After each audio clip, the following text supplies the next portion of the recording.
Hello दोस्तों, नमस्कार। आपके अपने यूट्यूब चैनल वाईफाई विनय में आपका स्वागत है और मैं हूं राम सुखसित। देखिए, आज हम पढ़ेंगे प्राचीन भारतीय लेखांकन। ये देखिए, फर्स्ट ग्रेड कॉमर्स के विद्यार्थियों के लिए है। इससे पहले हमने एक वीडियो और बनाया है जो लेखांकन का परिचय था। तो ये मेरे नोट्स के माध्यम से बनाया हुआ है। तो चलिए शुरू करते हैं। प्राचीन भारतीय लेखांकन, ये दूसरा चैप्टर है हमारा। सबसे पहले बात करते हैं धन कि धन क्या होता है। देखिए, धन तीन प्रकार के होते हैं: करणीय धन, सिद्ध धन और शेष धन। अब जब बात करते हैं करणीय धन की, करणीय धन वो होते हैं संभावित अथवा प्राप्त होने योग्य धन, यानी संभावित है, यानी संभावना है हमें ये प्राप्त होगा, तो वो क्या, ये करणीय धन कहलाता है। आगे आता है सिद्ध धन। सिद्ध धन वो होता है जो वास्तविक अथवा अर्जित संपत्तियां, हमारे पास जो संपत्तियां वास्तव में जो संपत्तियां हैं वो सिद्ध धन कहलाता है। अगला आता है शेष धन। शेष धन वो होता है अन्य प्रकार का धन, यानी इन दोनों के होने के बाद में जो धन हमें प्राप्त अलग से होता है वो अन्य प्रकार का धन कहलाता है। आगे हम बात करते हैं आय की। आय, देखिए, आय में एक होता है आय शरीर और एक होता है आय मुख। सबसे पहले बात करते हैं आय शरीर की। इसमें 7 प्रकार हैं। कौन कौन से, देखिए इसका अर्थ भी पढ़ेंगे हम। दुर्ग, दुर्ग में क्या दे रखा है कि विभिन्न अध्यक्षों से प्राप्त होने वाली आय। दुर्ग देखिए, जैसे मान लो मेहरानगढ़ दुर्ग है, जयगढ़ दुर्ग है, जूनागढ़ दुर्ग है, ये जो दुर्ग है इनसे जो आय प्राप्त होती है वो दुर्ग कहलाता है। राष्ट्र, घाट रक्षक, सीमांत पाल, चौकीदार से प्राप्त आय होती है वो राष्ट्र कहलाती है। आगे बात करते हैं खान। ये नाम से ही है सारे। विभिन्न खनिजों से प्राप्त आय होती है वो खान की आय कहलाती है। सेतु, विभिन्न कृषि उपजों जैसे धान फल फूल से प्राप्त होती है उसे सेतु कहा जाता है। आगे है वन, विभिन्न वनों से प्राप्त आय वन कहलाती है, वन आय कहलाती है। वज्र, विभिन्न पशुओं से प्राप्त आय होती है वो वज्र आय कहलाती है। वाणिक पथ, विभिन्न मार्गों जैसे स्थल मार्ग, जल मार्ग जैसे स्वरूप प्राप्त आय होती है वो वाणिक पथ कहलाती है। ये टॉपिक नॉर्मल सा है। आगे बात करते हैं आय मुख के बारे में। आय मुख में क्या दे रखा है, देखिए, मूल, अन्न फल आदि की बिक्री से प्राप्त धन होता है वो मूल आय कहलाती है। भाग, धान्य आदि का छठा भाग, छठा का अर्थ हुआ 1/6 भाग, 1/6 भाग। ब्याजी, इंटरेस्ट बोलते हैं इसको, किसी वस्तु के तोल में 5% अधिक लिया जाने वाला भाग, तोल में किसी प्रकार की कमी की भरपाई, ये होती है ब्याजी। परिध का अर्थ होता है कि लावारिस धन। क्लिप्त होता है नियत कर। रूपिक, नमक कर अथवा लवणीय दक्ष को नमक की बिक्री पर मिलने वाला 8वां भाग, 1/8वां भाग।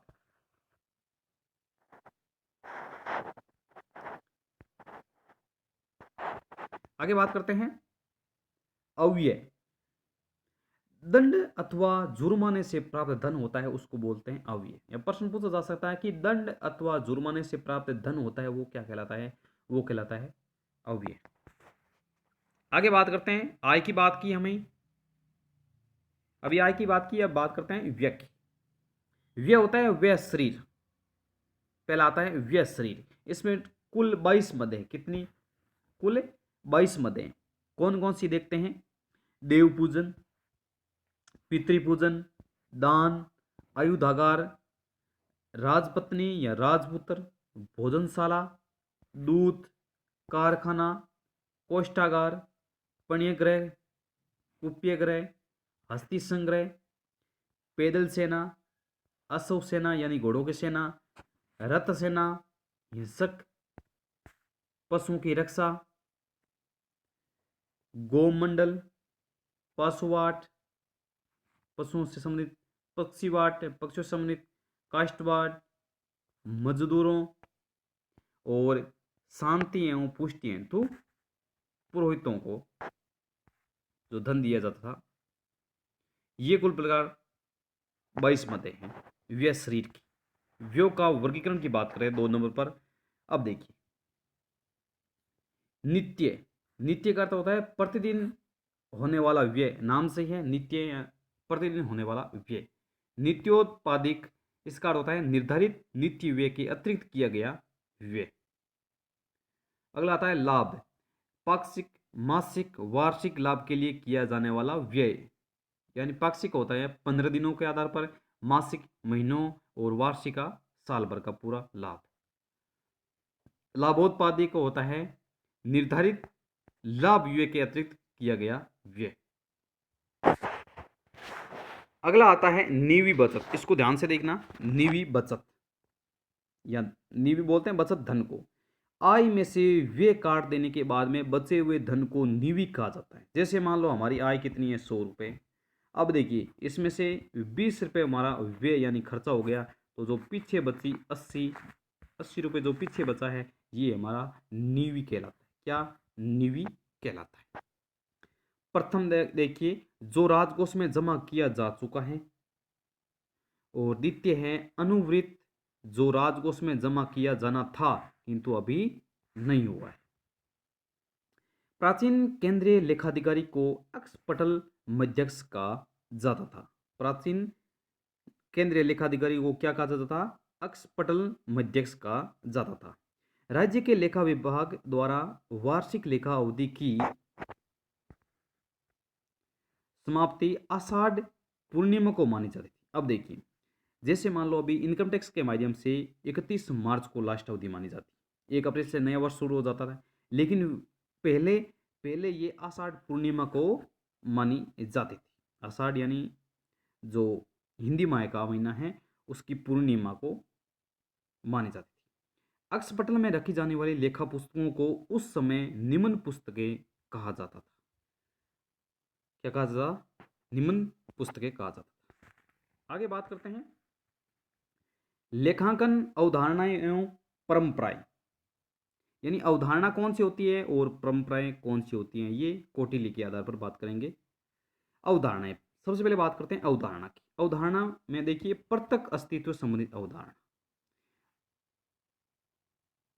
अर्थवेद में समय राजा को राष्ट्र, भृत्य अथवा नौकर कहा गया है।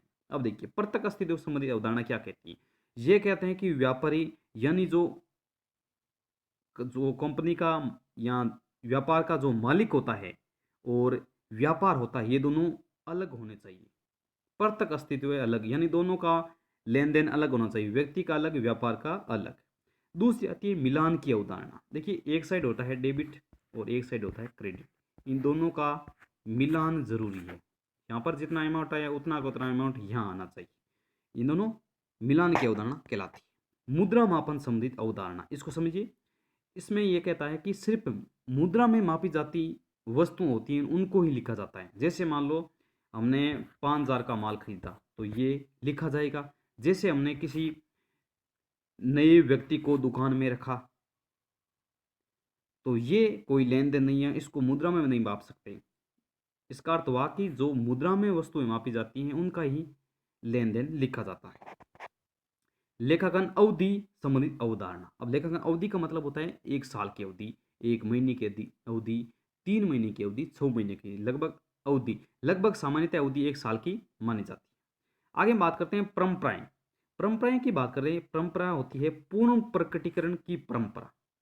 अब देखिए, व्यापार में छोटी छोटी चीजें होती हैं, उनको पूरा का पूरा लिखना, यानी पूर्ण प्रकटीकरण करना चाहिए। दूसरी आती है एक रूपता संबंधित परंपरा। अब देखिए, जैसे मान लो डेप्रिसिएशन है, हास, हास में देखिए 2-3 विधियां होती है, तो हमें सिर्फ एक विधि को अपनानी चाहिए, चाहे स्थायी चाहे क्रमागत, कौन सी विधि भी अपनाओ, एक विधि को। इसका अर्थ ये हुआ कि पहले वर्ष हमने स्थायी विधि अपना ली, दूसरे वर्ष क्रमागत हास विधि अपना ली। ऐसा नहीं होना चाहिए, लगातार एक ही रूप से विधि अपनानी चाहिए, या एक रूपता संबंधी परंपरा। अब देखिए, पारलौकिक लेखांकन, इसका अर्थ क्या होता है? पारलौकिक लेखांकन की प्राचीन भारतीय अवधारणा संतुलित सामाजिक व्यवहार हेतु अपनी प्रासंगिकता रखती है। लेखांकन की अन्य शाखाएं कौन कौन सी, इनके बारे में चर्चा करते हैं। ये आपके सामने लेखांकन की पूरी पूरी शाखाएं। उत्तरदायित्व लेखांकन, कृषि लेखांकन, कोष लेखांकन, पशुपालन एवं दुग्धशाला लेखांकन, बागवानी लेखांकन, मत्स्य यानी मछली पालन लेखांकन, मानव संसाधन लेखांकन, मिथ्या लेखांकन, राजकीय लेखांकन, लोकहित लेखांकन, संपदा लेखांकन, समरूप लेखांकन, समष्टि लेखांकन, सामाजिक लेखांकन, अशुभ लेखांकन, कुपीय लेखांकन, कोष्ठागार लेखांकन, ग्राम लेखांकन, नगर लेखांकन, सैन्य लेखांकन और हस्तक्षेप लेखांकन। ये लेखांकन की अन्य शाखाएं थी। तो इस प्रकार हमारा दूसरा चैप्टर होता है कंप्लीट। ये नॉर्मल सा है, लेकिन आपको एक बार पढ़ना जरूर है, क्यों क्या पता इनमें से एक प्रश्न आ भी जाए। तो आपको छोड़ना कुछ भी नहीं है। अगर आप कॉमर्स फर्स्ट ग्रेड की तैयारी करने हो तो आपको एकदम सटीक तैयारी करनी है, क्योंकि बहुत ही शानदार पेपर आता है। अगर आप पढ़ कर गए तो पेपर करने में आपको मज़ा आएगा। वास्तव में बहुत शानदार पेपर आया है, ये मैं अनुभव के साथ कहता हूँ। तो आपको एक एक चीज़ कंप्लीट करके जानी है। ऐसा नहीं है हमें प्रैक्टिकल नहीं आया तो प्रैक्टिकल छोड़ दिया, थ्योरी नहीं है थ्योरी छोड़ दी, इकोनॉमिक्स में 2 चैप्टर नहीं है वो छोड़ दिए। क्या पता आप जो चैप्टर छोड़ रहे हो वहाँ से ही 3-4 क्वेश्चन आ जाए तो। इसलिए आपको छोड़ना कुछ भी नहीं है, सारा का सारा मैटर आपको तैयार कराना है। जितनी हेल्प होगी मैं आपको प्रोवाइड कराऊंगा, और नोट्स के माध्यम से मैं लगभग आपको 11th और 12th का लगभग सिलेबस करा दूंगा। तो ये था आज का वीडियो। इसमें मुख्य मुख्य दूसरे चैप्टर की बातें बता दी गई है आपको। और भी कोई नई बातें होगी तो मैं आपको वीडियो के माध्यम से बता दूंगा। और अब अगर अगला वीडियो आएगा हमारा अकाउंट से संबंधित तीसरा वीडियो। तो अभी तक 2 वीडियो बन चुके हैं, तो पहले वाला वीडियो नहीं देखा तो मेरे प्लेलिस्ट में जाकर देख लेना, और अगले वीडियो मिलेंगे। चलिए दोस्तों, मिलते हैं फिर अगले वीडियो में। तब तक के लिए नमस्कार, जय हिंद, धन्यवाद।